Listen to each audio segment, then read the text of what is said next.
Pictures of boobies at the gas station? What do you think? Where are you more likely to see them? Germany or the US? I'll give you a hint. It's not the US.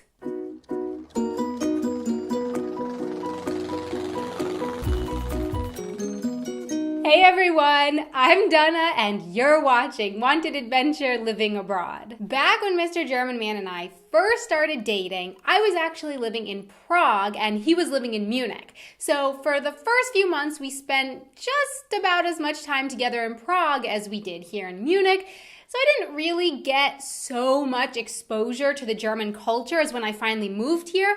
But even within those first few months, Mr. German Man had taken me to 2 naked saunas, and I had seen that in the gas station stores on the Autobahn, they sell magazines with topless women on them. So just sitting there, right out there in the store, next to the Marie Claire and kids coloring books. Boobies, just right there. So yeah, even before moving to Germany, I had already realized that the nudity comfort level is way more relaxed here in Germany than in the US, where porn magazines are dirty and hidden away, and where a lot of people even keep their bathing suits on while showering off in the changing room showers after using a swimming pool. I've talked about it in several other videos, which I'll link to down below. For the most part, Germans are just a lot more comfortable with the naked body. Breastfeeding is a non-issue. Doctors don't usually leave the room while you get undressed, and you usually don't get any kind of gown to cover yourself with. So in the US, doctors hand you a paper gown and then leave the room while you change, waiting until you say you're ready and dressed in that paper gown before coming back in. There are also naked areas here in Munich, just 5 minutes from the city center. Areas in the park and by the river where people just hang out totally naked, and really it's just no big deal. Another big difference is that here in Germany, small talk isn't really a thing. It's completely normal to send off a business email that gets straight to the point. Dear Anya, I need those figures before tomorrow's meeting. Kind regards, Lisa. In the US, that would probably be seen as an angry or an upset email. What's wrong with Lisa? Why is she in such a bad mood? What did I do wrong? You gotta make a little small talk, even in an email. Hi, Sally, I hope you're having a nice week. Love those new photos you have in your office. About those figures we discussed earlier.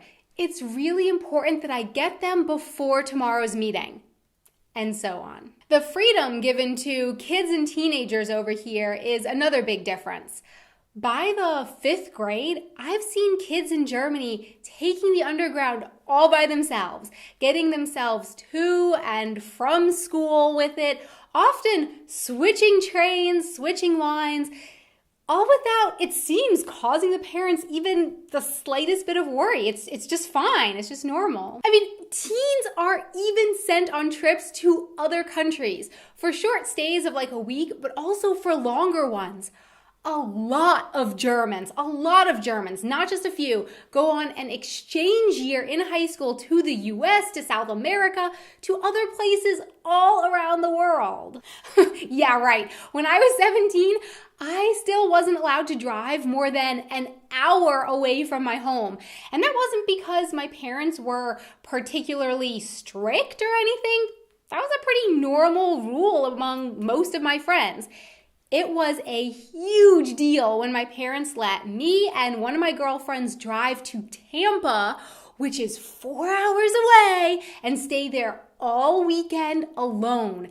A huge deal. But the funny thing is, then at age 18 in the US, you're suddenly let loose. Like, up until then, you've been driving nothing more than an hour away from your home, but then boom, you turn 18 and you move halfway across the country to go to college, move into your own apartment, and yeah, you're all alone. You're an adult now.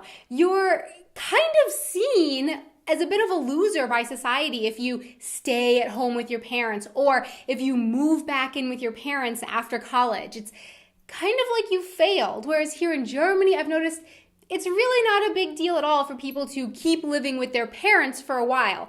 There doesn't seem to be that same stigma of shame and failure attached to it. Another pretty big difference is that prostitution is legal here in Germany, whereas in the US, the only place that prostitution is legal is in some parts of Nevada.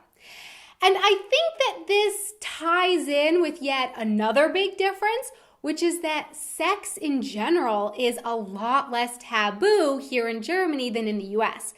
It's not something to feel bad or ashamed about. Sex here is just, it's part of life, and it's not really a big deal. It's just life.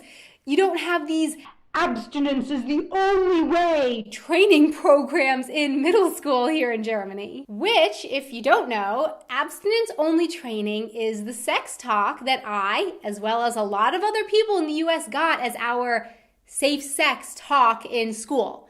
Some guy or girl in a stiff collared shirt showed up at the school and stood at the front of the classroom to tell us that abstinence, which is no sex at all, is the only form of safe sex. Yes, that's right.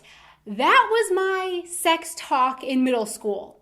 No sex is the only safe sex. Anything else is gonna give you diseases and bring you and your family shame. You and your family shame. You and your family shame. As a part of this safe sex talk, they also showed us slides of genitals with herpes and other STDs to convince us and scare us into not having sex. Wow. That sounds really messed up when I say it out loud.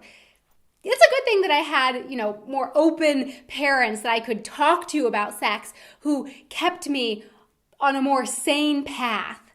Yeah, that sounds really messed up. And on that note, so my question for you is, what other big differences have you noticed between Germany and the US? And what's your opinion on these differences that I mentioned? Do you prefer a little small talk, or you like getting right to the point? How about sex? Is that something you're comfortable with? Nudity? How do you feel about that? Please let me know in the comments below. Thanks so much for watching. Please don't forget to subscribe for more videos and hit that like button if you enjoyed this video. And also, for more photos or information on other video projects that I'm working on and to see other video clips, you can connect with me over here on my Twitter and my Facebook page. Until next time, auf Wiedersehen. Now I'm going to get deep in the traumatizing area of my childhood. Thanks so much for watching and letting me get out my therapy session about the mutilated vaginas. They didn't even show us pictures of the genitals, but slides. They projected them onto the wall. They were like these huge pictures of vaginas with STDs. Why would they do that? I bet Lacey Green has a video on that. I need to check out Lacey Green's channel. Some parts of Nevada. And